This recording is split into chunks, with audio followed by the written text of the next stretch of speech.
তাকায় দেখো মা হারা বাবা হারা এতিমেরা কান্না করে, আল্লাহ মা বাবার কবর জান্নাতের বাগান বানাইয়া দাও। মা বাবা রুহতে নফল নামাজের সওয়াব পৌঁছায়া দাও।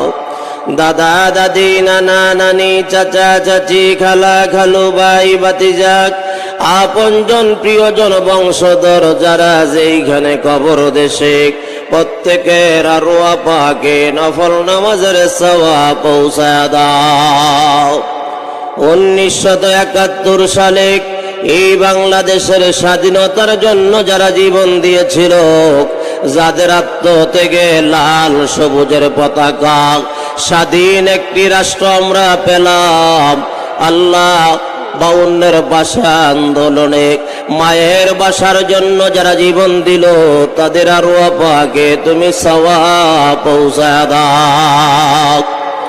আল্লাহ তোমার দরবারে ফরিয়াদ, আমরা গুনাহগার মানুষ, জীবন ভরা বহু গুনাহ করেছি, গুনাহ করে করে জীবন নষ্ট করে ফেলেছি।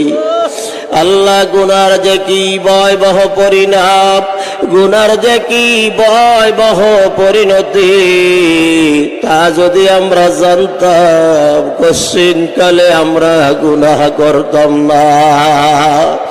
হাইসা হাইসা গুনাহ করেছি, নফসের তাড়নায় পরে গুনাহ করেছি। মহাপবিত্র বিশ্ব উরস শরীফে হাজির হইয়া 2 রাকাত নফল নামাজ আদায় করে তোমার দরবারে কান্না করি মালিক।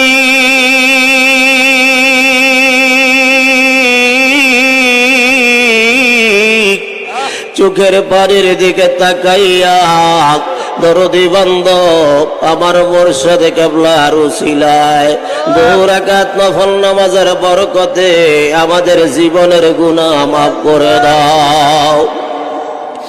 আল্লাহ এমন একটা সময় হাত বাড়াইলাম যখন বাংলাদেশের হাইকোর্ট বন্ধ, সুপ্রিম কোর্ট বন্ধ, জজ কোর্ট বন্ধ।